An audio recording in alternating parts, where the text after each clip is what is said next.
अस्सलाम वालेकुम स्टूडेंट्स, मेरा नाम है नाहिद बीबी शावानी और आज का हमारा टॉपिक है फर्स्ट ईयर फिज़िक्स में फर्स्ट चैप्टर में एक बहुत ही इम्पोर्टेंट कॉन्सेप्ट जिसका नाम है सप्लीमेंट्री यूनिट्स। स्टूडेंट्स, पहले हमने पढ़ा बेस यूनिट्स और ड्राइव यूनिट्स। आज हम पढ़ेंगे supplementary units. Students, supplementary units दो ऐसे फिजिकल क्वांटिटीज़ है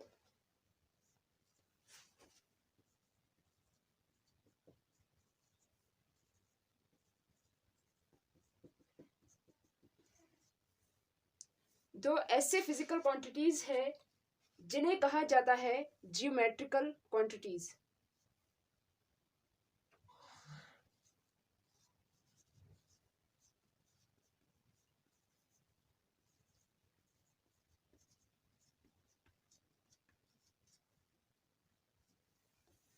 स्टूडेंट्स, ये दो ऐसे फिजिकल क्वांटिटीज थे जिनको जियोमेट्रिकल क्वांटिटीज कहा जाता है। ये जो दो क्वांटिटीज है जो ना ही बेस क्वांटिटीज में आ रहे थे और ना ही ड्राइव क्वांटिटीज के टर्म में डिफाइन हो रहे थे। कहाँ पर और किस वक्त? In general conference of weights and measures, जो कि हेल्ड हुआ था पेरिस में। So students, I want to emphasise my words. In 1960 में एक जनरल कॉन्फ्रेंस हुआ था जिसमें एसआई यूनिट बनाए गए और कहा गया कि एसआई यूनिट्स के 3 मेन रूट्स है, जो कि है drive units, base units and supplementary units. यहाँ ये सप्लीमेंट्री यूनिट्स की ज़रूरत इसलिए पेश आई क्योंकि इनमें कोई ऐसी प्रॉपर्टी नहीं थी कि इनसे कोई और यूनिट ड्राइव किया जा सके, और इनको ड्राइव यूनिट्स में इसलिए नहीं रखा गया, ऑब्वियसली ये किसी बेस यूनिट से ड्राइव नहीं हुए थे। बस फिर इसी डिफरेंस की वजह से इन दोनों जियोमेट्रिकल क्वांटिटीज को एसआई यूनिट के थर्ड रूट में रखा गया और इनके यूनिट्स को सप्लीमेंट्री यूनिट्स कहा जाता है। सप्लीमेंट्री एसआई यूनिट्स दो है, मैं यहाँ पे लिख लेती हूँ।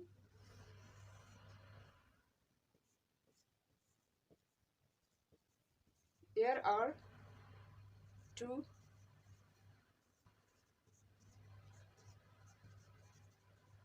supplementary units.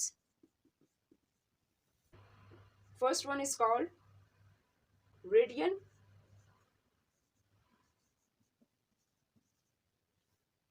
जिसको हम प्लेन एंगल कहते हैं,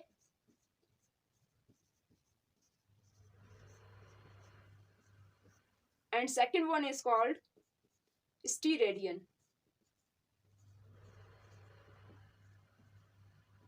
जिसको सॉलिड एंगल कहा जाता है।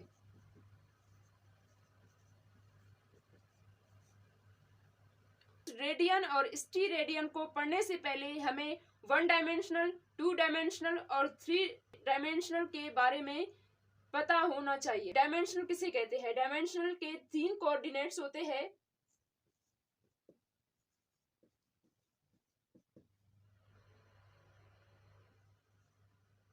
थ्री कोऑर्डिनेट्स होते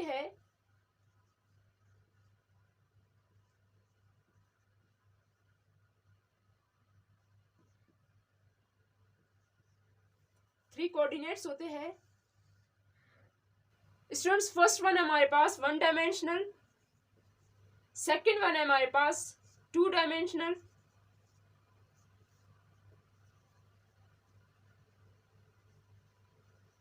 और थर्ड वन है हमारे पास 3 डायमेंशनल।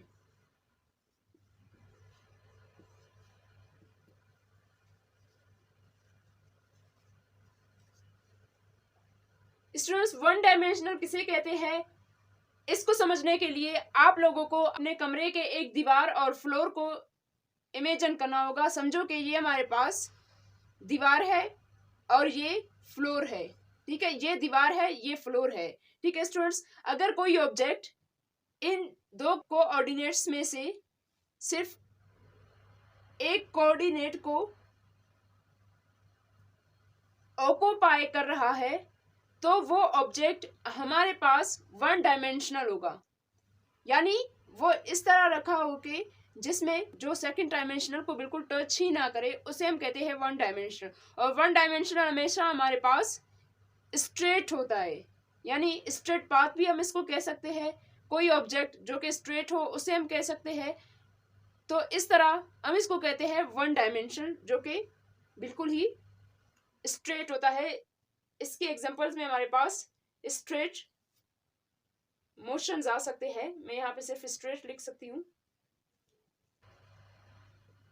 स्ट्रेट भी हम इसको कह सकते हैं और लीनियर भी कह सकते हैं, यानी कि जो एक लाइन में हो। इसी तरह टू डायमेंशनल क्या होता है हमारे पास, अगर कोई ऑब्जेक्ट इस तरह का हो कि वो दीवार को भी यानी कि फर्स्ट कोऑर्डिनेट को भी टच करे और फ्लोर यानी कि सेकंड कोऑर्डिनेट को भी टच करे, उसको भी ऑक्यूपाई करे साथ में, उसे हम कहते हैं टू डायमेंशनल। इसमें हमारे पास अब कौन सी चीजें आते हैं, अगर आप लोग इस तरह करो कि अपने दीवार और फ्लोर के साथ कुछ इस तरह का चीज रखो, जैसे कि वो पैराबोला अगर आप लोग रखे, इस तरह एक सर्कल रखे या फिर कोई पैराबोला थिंग रखे, तो वो स्पेस ऑक्यूपाई करेगा, जो दीवार को भी टच करेगा और साथ में फ्लोर को भी टच करेगा, दोनों को टच कर रहा है। तो इसे हम कहेंगे टू डायमेंशनल प्लेन एंगल। इसको इन ऑब्जेक्ट्स को या फिर कोई ऐसी चीज जो कि इस तरह का कोई मोशन कर रहा है, इस तरह सर्कल में हो, उसे हम कहते हैं टू डायमेंशनल। इसके एग्जांपल्स में हमारे पास सर्कुलर थिंग्स आ सकते हैं।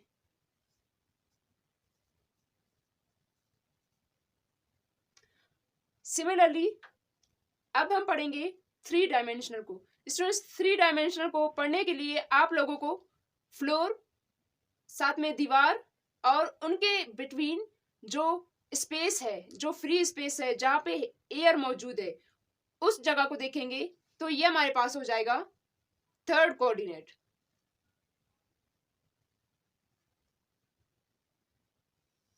ये हमारे पास हो गया थर्ड कोऑर्डिनेट।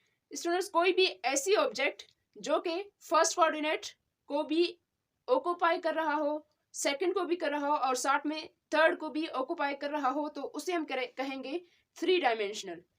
फॉर एग्जांपल, अगर कोई ऑब्जेक्ट, आप लोग उस सर्कल को भी इमेजिन कर सकते हो दोबारा, ये वो हमारे पास सर्कल है जो कि फ्लोर को भी टच कर रहा है, साथ में दीवार को भी टच कर रहा है, और ये हो गया हमारे पास सर्कल जो कि टू डायमेंशनल। अगर मैं इस सर्कल को एक बॉल इमेजिन करूं, क्योंकि बॉल हमारे पास क्या होता है, वो स्ट्रेट प्लेन एंगल नहीं होता, वो बिल्कुल प्लेन नहीं होता, बल्कि वो थोड़ा उभरा हुआ होता है। यहां से आप लोग इसको उभरा हुआ समझे, इस तरह, यानी ये ऑब्जेक्ट इस तरह गोल है, ठीक है।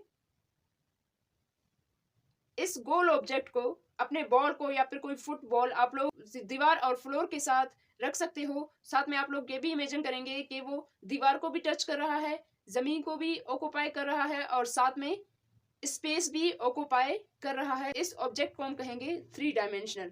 इसमें हमारे पास कौन से ऑब्जेक्ट आ सकते हैं, वो ऑब्जेक्ट्स जो कि सॉलिड हो। स्टूडेंट्स, अब हम पढ़ेंगे रेडियन को। रेडियन को पढ़ने से पहले आप लोगों को यह मालूम होना चाहिए कि सर्कल किसे कहते हैं और स्फीयर किसे कहते हैं। सर्कल कहते हैं गोल शेप को। स्टूडेंट्स, इस तरह का एक गोल शेप हो उसे हम कहते हैं सर्कल, बिल्कुल ही प्लेन, जो यहाँ पे आप लोगों को जैसे नजर आ रहा है इसी तरह प्लेन होना चाहिए, उसे हम कहते हैं सर्कल, ठीक है स्टूडेंट्स।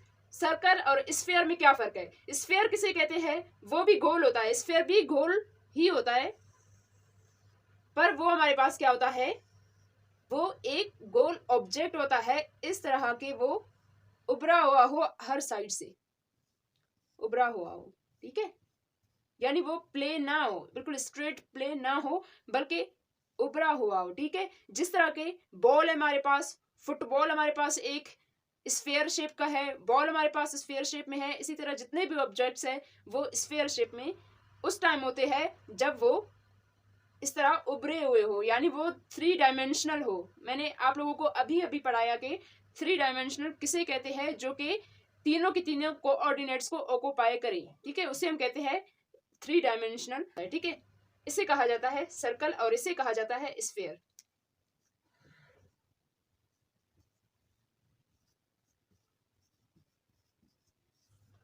स्फीयर और सर्कल में ये फर्क है। आप लोगों को रेडियन और स्टेरेडियन को पढ़ने से पहले सर्कल और स्फीयर में फर्क होना चाहिए, इस वजह से मैंने आप लोगों को ये बता दी है।